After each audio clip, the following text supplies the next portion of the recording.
This channel does not promote any violent, harmful, or illegal activities. All content provided by this channel is meant for an educational purpose only.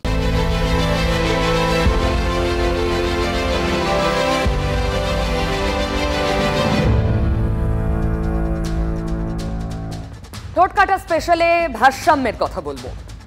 Office কাচারি কর্মক্ষেত্রে বা জীবনের অন্যান্য ক্ষেত্রেও পদোন্নতি, বেতন বৃদ্ধি এগুলো কিসের ওপর নির্ভর করে? কিসের ওপর নির্ভর করা উচিত বলে আপনার মনে হয়? মানে পারফরমেন্সই শেষ কথা, নাকি ঊর্ধ্বতন কর্তৃপক্ষ মানে বস তার প্রতি আনুগত্য? কোনটার দিকে বেশি ঝুঁকে থাকে মানুষ? কেন এই প্রশ্নগুলো করছি এক্ষুনি বুঝবেন। গ্রামে গ্রামে বার্তাটা বহু আগে রটে গেছে, উপনির্বাচনও হয়ে গেছে। এবার তৃণমূলে রদবদলের পালা, মানে ঝাঁকুনির পালা। দলের নিচুতলা থেকে ওপর সেই ঝাঁকুনিটাই কি দিতে চাইছেন শাসকের নাম্বার 2? 3 মাস আগেই তো বলেছিলেন এবার অ্যাকশন হবে। 3 মাসের ডেডলাইন শেষ। উপনির্বাচনের পরপরই এবার বদল। সেখানে মাপকাঠি কি? পারফরমেন্স। দেখুন, শাসক সেনাপতির বার্তাটা স্পষ্ট, হয় কাজ করুন নয় সরে পড়ুন। মোদ্দা কথা হলো বদলের ক্ষেত্রে মানদণ্ড পারফরমেন্স। তাহলে আনুগত্য তার কোনো জায়গা নেই? আনুগত্য তো নিশ্চয়ই দরকার দলের জন্য, কিন্তু পারফরমেন্সের উপরে লোকের দায়িত্ব দেওয়া হোক দলের পক্ষ থেকে, এই কথাকে আমি পূর্ণ সমর্থন জানাই। আপনি কি বলবেন, আনুগত্য এবং পারফরমেন্স নাকি আনুগত্যের চেয়ে পারফরমেন্স? না, শুধু পারফরমেন্সে হয় না তো কাজ, আনুগত্যও চাই পারফরমেন্সও চাই। ঠিক অফিসের বস যেমন চান তাই না, পারফর্ম করতে হবে, আবার অনুগত হলেও ভালো। কি আপনি একমত তো? শ্যাম আর কুল 2 রাখলেন প্রবীণ শোভনদেব চট্টোপাধ্যায়। এই তো মে মাসের কথা। সেদিন রাজ্য সাধারণ সম্পাদকের পদ থেকে সরিয়ে দেওয়া হয়েছিল কুণাল ঘোষকে। তবে সেই পদ আবার ফিরিয়েও দেওয়া হয়েছে চুপি চুপি। পারফরমেন্স। আরজিকর কাণ্ডে দলকে ডিফেন্ড করার পুরস্কার পেয়েছেন কুণাল ঘোষ। বাগ্মী নেতা বলছেন তার আনুগত্য প্রশ্নাতীত। কুণাল বাবু সসম্মানে উত্তীর্ণ, তবু প্রশ্নটা থাকছে, তাহলে কোন পথে পাস মার্কস? আনুগত্য না পারফরমেন্স? আমি এই যে 1-1.5 মাস কোন রাজনৈতিক কর্মসূচিতে আপনারা আমাকে দেখেননি, তার কারণ পর্যালোচনার কাজে আমি ব্যস্ত ছিলাম। আগামী 3 মাসের মধ্যে এর ফল আপনারা দেখবেন। 3 মাসের মধ্যে। 3 মাস পরই অ্যাকশন বলেছিলেন গত জুলাই মাসে। দলের অন্দরের খবর, বদলের ক্ষেত্রে পারফরমেন্সই মানদণ্ড। অভিষেক বন্দ্যোপাধ্যায় ঘনিষ্ঠ হিসেবেই পরিচিত কুণাল ঘোষ। সেই কুণাল বাবুই ফিরলেন রাজ্য সম্পাদক পদে 6 মাস পর। তাহলে পারফরমেন্সের মাপকাঠিতেই সসম্মানে উত্তীর্ণ কুণাল। যদি কংগ্রেসের মতো বা তৃণমূল কংগ্রেসের মতো দলগুলো আনুগত্য ভিত্তিক যে দল, সেই আনুগত্য যদি পারফরমেন্সের তুলনায় খুব কম হয় বা 0 হয়, সেক্ষেত্রে পারফরমেন্সে জিতে সে তো অন্য দলেও চলে যেতে পারে। একটা দলের কমিটমেন্ট। এই বিষয়ে আমি কোনো মন্তব্যই করব না। এই বিষয়টা কোনো মন্তব্য করব না, এটা একদম শীর্ষ নেতৃত্বের বিষয়। কিন্তু আমি দলের প্রতি অনুগত, আমি পারফর্মও করি। পদ ফিরে পেলেন কুণাল ঘোষ, তবু পারফরমেন্স না আনুগত্য? প্রশ্নটা রয়েই গেল। আনুগত্য এবং পারফরমেন্স এই যৌথ সমন্বয়, যেটা অভিষেকের ক্ষেত্রে খাটে। অভিষেক মানেই আনুগত্য, অভিষেকের তো দল, আর তার সঙ্গে পারফরমেন্সটা অভিষেক প্রমাণ করে দিয়েছে। মধ্যে যে ছোট সংখ্যক দুর্নীতিগ্রস্ত ধান্দাবাজ দালাল আছে, তার খবর মমতা ব্যানার্জির কাছে পৌঁছে দেব। তাদের দল রিয়াক্ট করবে না। আর 1 মাস অভিষেক বন্দ্যোপাধ্যায় দায়িত্ব নিয়েছে, বৌদ্ধ হনুমান জাম্বুমানের ল্যাচ কাটা যাবে। এই ল্যাচ কাটা বাদরের দল দেখবেন ঘুরবে। নিশ্চিতভাবে পরিবর্তন হওয়া দরকার, কিন্তু শুধুমাত্র পারফরমেন্সকে সামনে রেখে পরিবর্তনটা ঠিক নয়। পারফরমেন্স অনেক সময় পরিস্থিতির উপর নির্ভর করে। পারফরমেন্স শেষ কথা মানতে রাজি নন অখিলগিরি। কেন? সেই ব্যাখ্যায় বারবার ঘুরে ফিরে আসে বিরোধী দলনেতার মুখে। আমরা কাঙ্ক্ষিত সংখ্যা পাইনি পশ্চিমবঙ্গে, তার অনেক কারণ আছে। এই পূর্ব মেদিনীপুর জেলা অভাবনীয় সাফল্য আপনারা দেখিয়েছেন। 16টা বিধানসভার সিট, তার মধ্যে 15টাতে লিড, পটাশপুরে 8000 গ্যাপ আছে। যদি আনুগত্য কথাটা লেখা থাকতো তাহলে শুভেন্দু আজ শুভেন্দু অধিকারী হতে পারতো না। সীমাহীন, বাধাহীন, বন্ধনহীন একটা খোলা হাওয়ায় ডানা মেলে শুভেন্দু উড়েছিল, যেখানে আনুগত্যের কোনো ব্যাপার ছিল না। পারফরমেন্সের নিশ্চয়ই মূল্য আছে, কিন্তু দলীয় আনুগত্যের মূল্য নেই। হ্যাঁ, উনি পারফরমেন্স দেখাতে পারতেন যদি ব্যানার্জি টাইটেল না হতো, পিসির ভাইপো না হতো। দুলিতেছে তরি, ফুলিতেছে জল, ভুলিতেছে মাঝি পথ, কে আছো জওয়ান হও আগুয়ান, হাঁকিছে ভবিষ্যৎ। অভিষেক কিন্তু দাঁড়িয়ে বলেছিল আই এম দ্য ফিউচার। আমি বলেছি যে অভিষেক যেটা বলেছে যে মানুষের পারফরমেন্স থেকে বিচার করা হবে, তার কি করলো না করলো, কীভাবে সে মানে আউটপুট কি দিল এটা দেখা হবে। এটা আমি পূর্ণ সমর্থন করেও বলছি যে তার সঙ্গে এটাও চাই তার দলের প্রতি ভালোবাসাটা। কে আছো জওয়ান হও আগুয়ান, হাঁকিছে ভবিষ্যৎ। নেতারাই, রাজনীতিকরাই আমাদের পাঠ শিখাচ্ছেন, তাই না? আনুগত্য বেশি না পারফরমেন্সে বেশি জোর দিতে হবে? দেখুন, এই ভারসাম্য শুধু রাজনীতিতে তো নয়, আপনাকে করতে হয় দৈনন্দিন জীবনে, আমাকেও করতে হয় দৈনন্দিন জীবনে। রাজনীতিকরা বরং খুল্লা শিখিয়ে দিচ্ছেন দুটোই চাই, পারফর্মও করতে হবে, অনুগতও থাকতে হবে। অনেক ক্ষেত্রে পারফরমেন্সের থেকে বেশি আনুগত্যের দাম থাকে কি? এ প্রশ্নে বিতর্ক হোক, শুধু তৃণমূলে কেন, বিতর্ক এমনিও হোক। আমি বরং তরমুজের কথা বলি। দেখুন, এখন গ্রীষ্মকাল নয়, কিন্তু গ্রীষ্ম ভাব, ঠান্ডা তো পড়েনি তেমন। আর তরমুজ হলো গ্রীষ্মের সরেস সুস্বাদু ফল, প্রচুর জলে ঠাসা। কিন্তু রাজনীতির পাল্লায় পড়ে তরমুজের কি হাল হয়েছিল? তরমুজের বাইরেটা সবুজ, ভিতরে লাল। সুব্রত মুখোপাধ্যায়দের মতো কংগ্রেস নেতারা সিপিএম এর সঙ্গে বোঝাপড়া করে চলেন বোঝাতে মমতা বন্দ্যোপাধ্যায় ডাকতেন তরমুজ বলে। তারপর ধরুন বিজে মূল, এই কনসেপ্টটা সিপিএম এর আনা। কি অভিযোগ ওদের?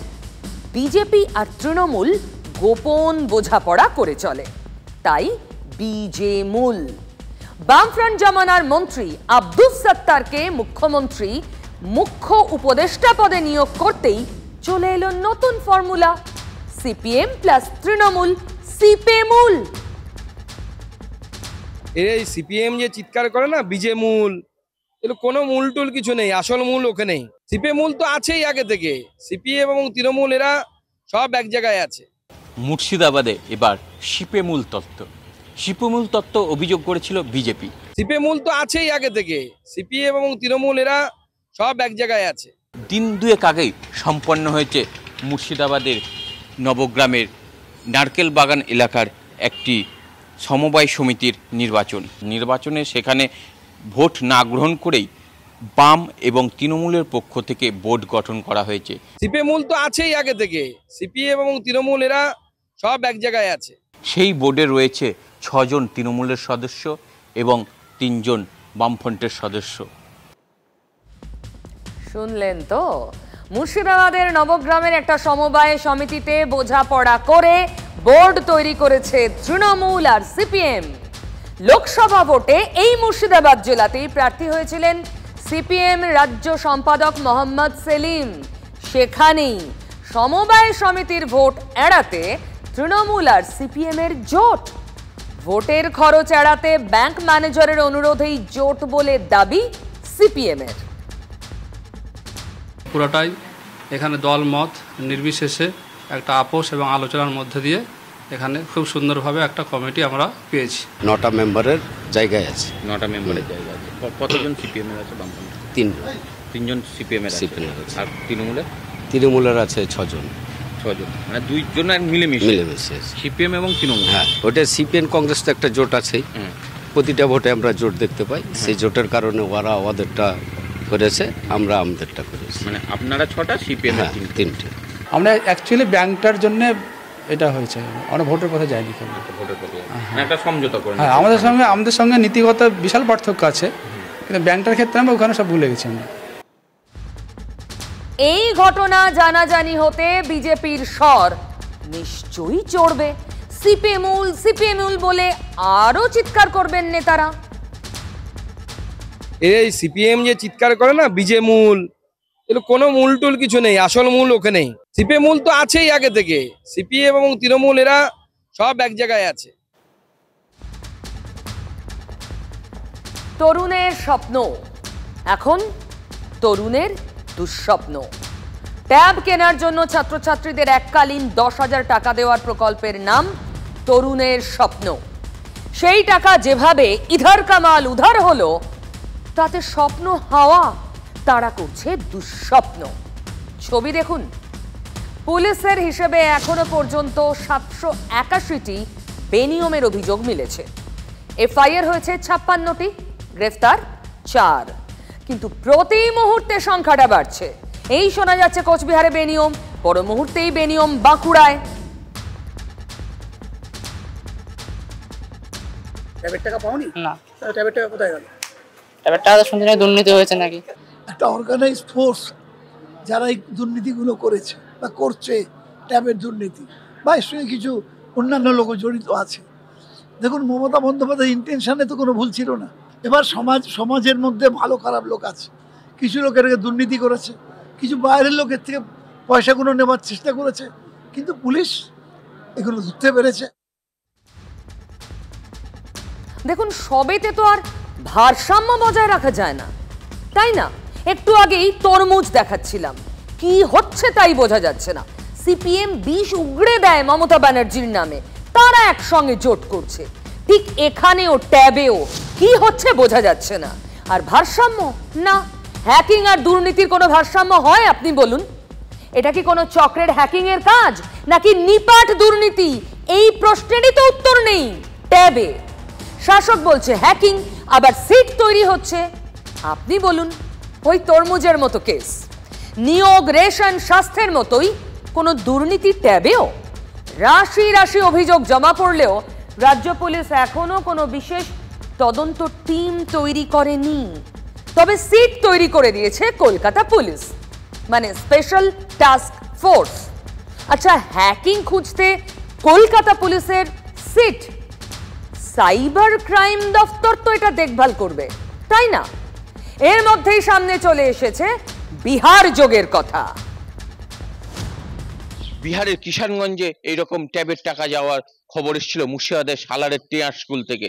তারপরে ইসলামপুরের একটি স্কুলের 5 জন ছাত্রের টাকা গেছে বিহারের পুনিয়া জেলায়। কুলপির মদনমোহনপুর আসিএস বিদ্যা মন্দির প্রায় 15 জন পড়ুয়ার টাকা তাদের অ্যাকাউন্টে আসেনি, সেই টাকা চলে গিয়েছে বিহারের কিষানগঞ্জ এলাকায়। তার মানে বিজেপির অ্যালায়েন্সে যে বিহারের সরকার চলে, যার মুখ্যমন্ত্রী হচ্ছেন পল্টুরাম নীতিশ কুমার, সেই রাজ্যের জালিয়াতরা কিভাবে জালিয়াতিতে যুক্ত সেটা প্রমাণ হচ্ছে।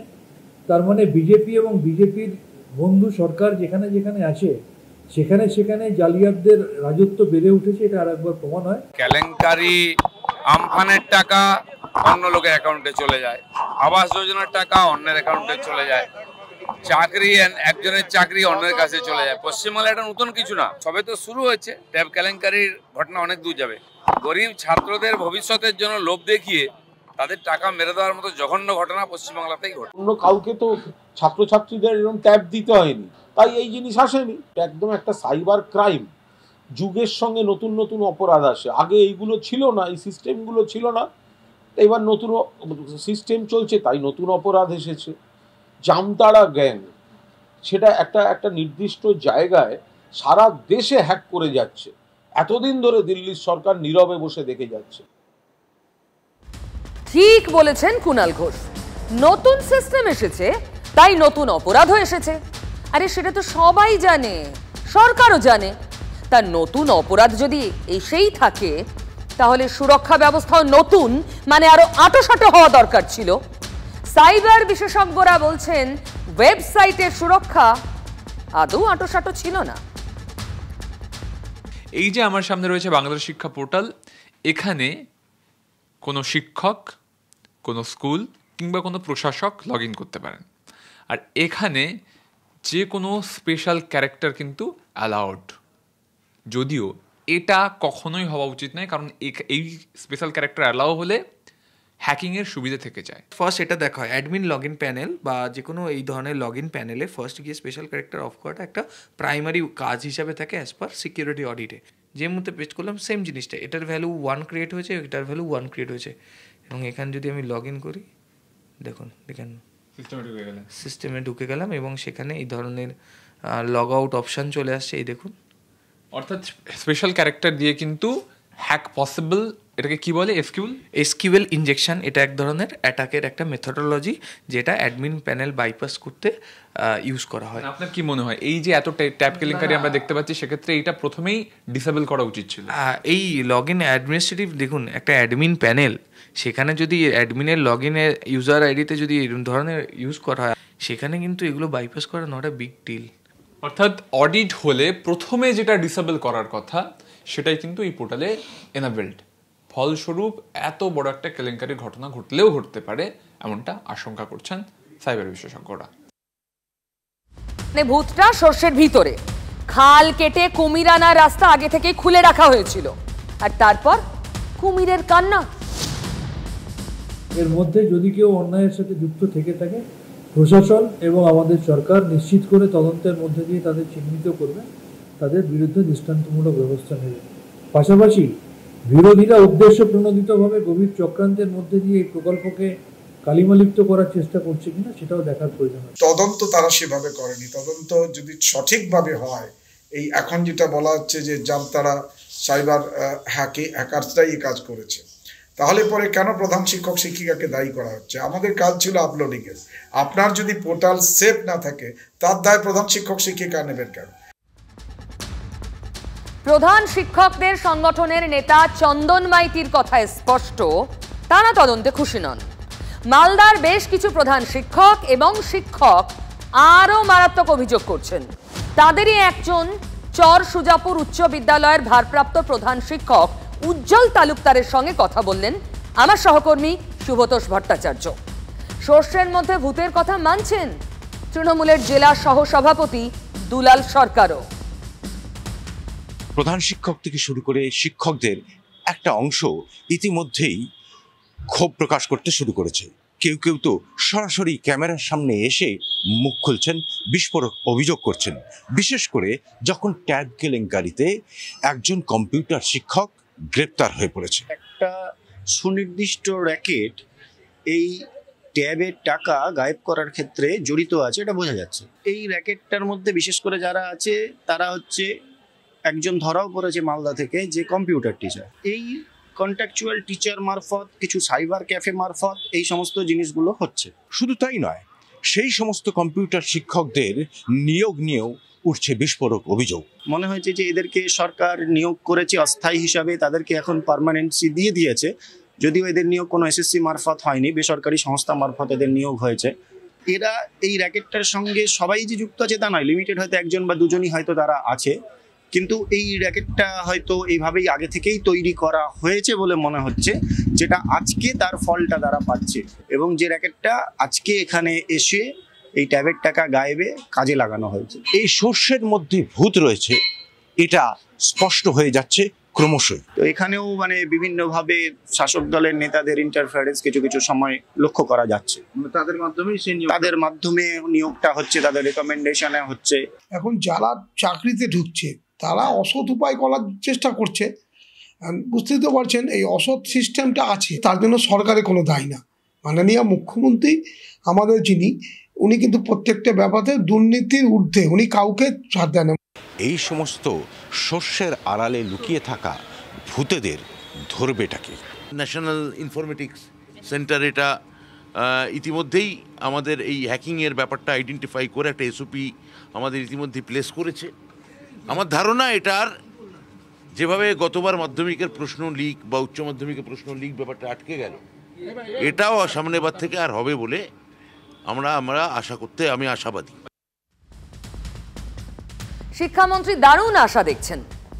শোনা যাচ্ছে কয়েকজন শিক্ষক, বিশেষ করে স্কুলের কয়েকজন প্রধান শিক্ষকের বিরুদ্ধে ইতিমধ্যেই এই ঘটনায় এফআইআরও হচ্ছে। আবার শিক্ষকদের একটা বড় অংশ শাসক দল তৃণমূলের দিকে আঙুল তুলে সর্ষেতে ভূত আছে প্রকাশ্যে বলছেন।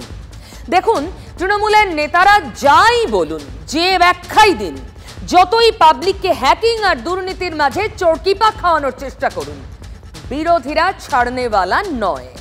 তারা বলছেন এই যে হ্যাকিং হোক বা দুর্নীতি, এই যে ট্যাব নিয়ে এত চর্চা, মুখ্যমন্ত্রী মমতা বন্দ্যোপাধ্যায় স্কুল পড়ুয়াদের ট্যাব দেন, অ্যাকাউন্টে প্রতিজনের 10,000 টাকা করে ঢোকে, এই বার্তাটা রটিয়ে দেওয়াই মুখ্য উদ্দেশ্য। মানে এই সব কিছুর পিছনে একটা কৌশল, রাজনীতির কৌশল কাজ করছে। লক্ষ্মীর ভান্ডারের কথা মুখে মুখে সবাই জানেন, ট্যাবের কথা ততজন জানতেন কি? এরাও তো আগামীর ভোটার। কারা ট্যাব পায়? একেবারে ছোট স্কুল পড়ুয়া নয়, যারা 1-2 বছরের মধ্যেই ভোট দেবেন তারা। প্রচার করে দাও, ভোটার বেস বানাও, এটাই নাকি মুখ্য উদ্দেশ্য। তাই এই হ্যাকিং আর দুর্নীতির গল্প।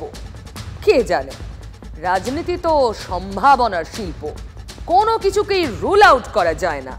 আর বিরোধীরা তো বলবেই এমন মৌকা পেয়ে। যদিও মুখ্যমন্ত্রী খুব সিরিয়াস, তিনি রিপোর্ট চেয়ে পাঠিয়েছেন। দেখা যাক ব্রাত্যবাবু যে আশা দেখালেন কতদিনে সে আশা বাস্তব হয়। তবে সঙ্গে সঙ্গে কিন্তু আরো একটা দুঃস্বপ্ন তাড়া করছে আমাদের রাজ্যের সরকারকে। কি? বাস। সল্টলেকের ভয়ঙ্কর ঘটনা দেখিয়েছিলাম 2 দিন আগে। সল্টলেকের গেটে বাসের রেষারেষির বলি হয়েছে এক স্কুল ছাত্র। তারপরই পরিবহন মন্ত্রীকে নির্দেশ, আর সেই নির্দেশের পরই সল্টলেকের নগরোন্নয়ন দপ্তরে উচ্চ পর্যায়ের বৈঠক।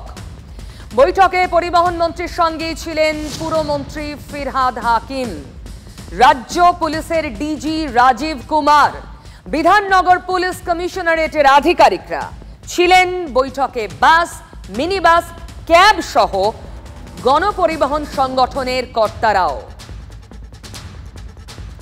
দিন 2 আগের কথাই, সল্টলেক 2 নম্বর গেটে এক রুটের 2 বাস বেপরোয়া গতিতে ছুটল।